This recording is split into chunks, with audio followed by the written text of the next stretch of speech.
Fala Fogão, tá começando a segunda edição do Radar Alvinegro nessa sexta-feira, 21 de junho. Nesse sábado, a partir das 16 horas, o Botafogo encara a equipe do Criciúma no Heriberto Rios, com o setor visitante com carga máxima esgotada, para poder buscar mais 3 pontos na tabela de classificação e, quem sabe, reassumir a ponta da tabela. Para isso, precisamos da vitória e torcer para que no Fla-Flu, no máximo, aconteça um empate. Em caso de vitória do rubro-negro, a tabela não vai se modificar. Isso nem é o mais importante, sinceramente. É claro que dá confiança, é super bacana você olhar a tabela do Brasileiro e ver o Botafogo lá puxando a fila, na ponta. Sempre muito legal, não dá pra gente falar nada diferente disso. Mas a liderança que mais interessa, sempre batendo nessa tecla, é a da última rodada. E nesse Campeonato Brasileiro, que tem uma margem de erro tão curta, tão pequena, o Botafogo não pode desperdiçar a chance de somar mais 3 pontos. Com todo respeito à equipe do Tigre. Não vou encarar aqui um confronto como se fosse assim, vai ser uma molezinha. É o Botafogo contra o Criciúma, o Botafogo lá em cima, brigando pela liderança, contra o Criciúma que vai brigar contra o rebaixamento até o fim. Campeonato Brasileiro é traiçoeiro, todo mundo sabe disso. Você pode fazer o jogo ficar fácil, mas se você encarar de saída como vai ser uma molezinha, a chance de você deixar ponto pelo caminho é uma enormidade. E o Botafogo, claro, não pode vacilar, não pode dar chance pro azar. Essa é a grande realidade. Até porque os nossos 2 principais competidores nesse momento, Flamengo e Palmeiras, estão habituados a se manter nessa pegada aí de bons resultados e tal, para tentar a ponta da tabela. Essa é a grande verdade. O Botafogo está se habituando novamente a brigar pelo topo. Flamengo e Palmeiras vêm de anos e anos e anos já acostumados com essa situação. Então, cada detalhe conta, inclusive o retorno de Tiquinho Soares. Ele está com a delegação, vai estar disponível para o Arthur Jorge para jogar esse confronto. Ficou 2 partidas ausente por conta do falecimento do seu pai. E eu fico satisfeito, sinceramente, de saber que tanto o Tiquinho quanto o Eduardo, eles estão novamente disponíveis. Eu sei que o Eduardo não foi bem diante do Atlético Paranaense. Eu sei que a ideia, a estratégia do Arthur Jorge para tentar agredir da melhor forma possível o Furacão não foi a mais assertiva possível. Eu sei disso tudo. Mas ter peças disponíveis para poder montar a equipe do Botafogo da maneira como o treinador melhor entender é absolutamente fundamental.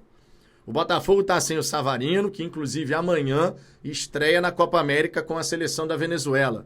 O Botafogo também está sem o Jefinho, que só vai voltar no fim de julho, começo de agosto. E o Botafogo, portanto, precisa ter todos os atletas que estão no elenco disponíveis. Porque dessa maneira, a gente pode olhar até para um banco de reservas e ter jogadores ali que têm qualidade para, num lance, definir uma partida a nosso favor. Então, fundamental, fico muito feliz com o retorno do Tiquinho e eu espero de verdade que ele possa estar 100% focado, concentrado, que gradativamente ele possa recuperar aquela alegria, aquele sorrisão, né, jogando futebol, que é o que ele ama fazer. E cada gol sendo dedicado para o seu pai, naturalmente. Agora, Fogão, mudando um pouco o rumo aqui da conversa, vamos falar sobre mercado da bola? No dia 10 de julho, você sabe, a janela de transferências do segundo semestre vai abrir. E só no dia de hoje, nós tivemos algumas informações sobre possíveis movimentações. Por exemplo, teve a informação do TF falando sobre o Gatito Fernandes. O contrato do Gatito, hoje reserva, já teve a sua oportunidade como titular, mas o Paredjon, conforme o Botafogo intitulou nas suas redes sociais, tá mandando bem pra caramba. Só que nem por isso significa dizer que se o Gatito eventualmente sair agora no meio do ano, é uma boa notícia. Pelo contrário, na minha opinião, a gente tem que manter Gatito e Raul ali sempre apostos, né, disputando intensamente nos treinamentos e tal, para que a gente sempre esteja bem servido na meta alvinegra. A gente sabe que goleiro pode fazer uma baita diferença num confronto eliminatório, numa disputa por pênaltis, em lances como esse contra o Atlético Paranaense. Tudo isso conta. O Gatito tem contrato com o Botafogo até o fim dessa temporada e está recebendo algumas sondagens. Como está na reserva, até surgiu essa possibilidade de repente, ter uma proposta para que o jogador possa sair do Botafogo agora no meio do ano, mas eu não acredito sinceramente que isso vai acontecer. Isso porque o Gatito já deixou bem claro que ele tem um grande desejo de ser campeão com a equipe do Botafogo de um torneio importante. Ele já foi campeão carioca, mas, claro, ele deseja ser campeão de uma Libertadores, de uma Copa do Brasil, de um Campeonato Brasileiro. É um cara que está conosco há muitos e muitos anos. Não estava passando aquela segurança, é verdade, mas eu não creio que o Botafogo vai abrir mão do goleiro antes do fim do seu contrato. O que vai acontecer no fim da temporada? Não faço ideia. Mas minha preocupação no momento é, nesse meio do ano, só sai do Botafogo aqueles atletas que realmente faz todo sentido. E no caso do Gatito, não faz. Ter o John, o Gatito e o Raul é super importante, com toda certeza. Outro nome que foi notícia no dia de hoje foi o Brian Rodrigues. O Wellington Arruda, do canal Panorama Botafoguense, disse que nesse momento o meio atacante que está com a seleção uruguaia na Copa América, ele não é prioridade da diretoria do Botafogo. Ele está nessa lista, é uma possibilidade, mas não é a prioridade. Tem outros atletas que estariam à frente e que o Botafogo poderia tentar.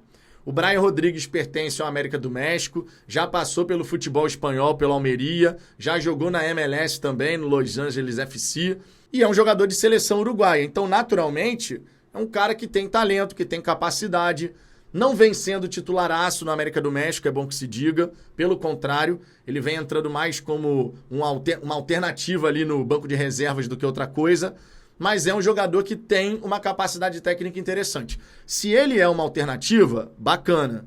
Se tem outro jogador que é prioridade no seu lugar, melhor ainda, porque isso significa dizer que é um atleta que, pelo menos na teoria, tem mais capacidade para poder agregar valor ao elenco do Botafogo.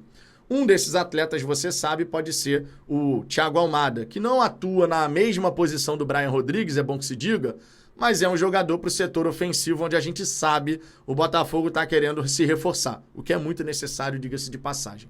Agora, Fogão, qual é o perfil dos reforços que o Botafogo deve buscar nessa segunda janela?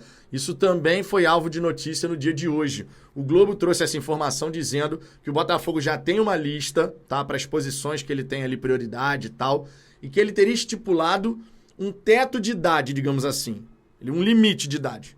Se o cara tem certa faixa etária, beleza. Por quê? Porque a ideia da diretoria do Botafogo é ter o reforço para agregar técnica, qualidade, mas também a possibilidade de mais adiante ter o retorno financeiro. E faz parte do mundo dos negócios do futebol. A gente não pode simplesmente ignorar que normalmente é assim que funciona. Vide, por exemplo, pegando até aqui um jogador que surgiu no noticiário do Botafogo, Natan, zagueiro, que está no Napoli, era do Flamengo, foi do Red Bull Bragantino. O Braga pagou 27 milhões de reais ao Flamengo pelo Natan. E na hora de vendê-lo ao Napoli, 53 milhões de reais. Então, de repente, a gente pode ter sim o Botafogo priorizando atletas que têm ali 23, 24, no máximo 25 anos de idade, que tenham talento, que tenham capacidade, mas também mercado para uma venda futura. No meu ponto de vista, faz sentido. Se você puder trazer um cara que realmente vai fazer uma baita diferença, como é o caso do Alan, inclusive, que certamente vai ter um impacto gigantesco no meio de campo do Botafogo, melhor. Se a gente pudesse ter, de repente, um Alan, entre aspas, mas que fosse um meio atacante, né? No peso do Alan que eu digo, né? Um nome mais importante, seria ótimo, sensacional. Vamos ver o que vai acontecer. Agora, aproveitando que eu estou falando do Alan, você sabe que ele está no Rio de Janeiro, está treinando, mantendo a forma física. Inclusive, está treinando com o Felipe Coutinho e o Souza. Estão ali fazendo as atividades e tudo mais. E você sabe que para a torcida do Vasco ficar animada com alguma coisa, basta isso daqui, né? Então, o fato de os amigos estarem treinando juntos já fez com que torcedores do Vasco pudessem imaginar que o Alan vai rescindir o pré-contrato com o Botafogo. A questão do pré-contrato é muito simples. Existe uma multa multimilionária.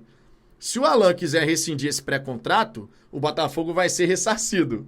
Logo, o Vasco teria que ter capacidade financeira para fazer isso. Mas o Vasco acabou de ser acionado pelo Corinthians por conta de dívida com o Lucas Piton.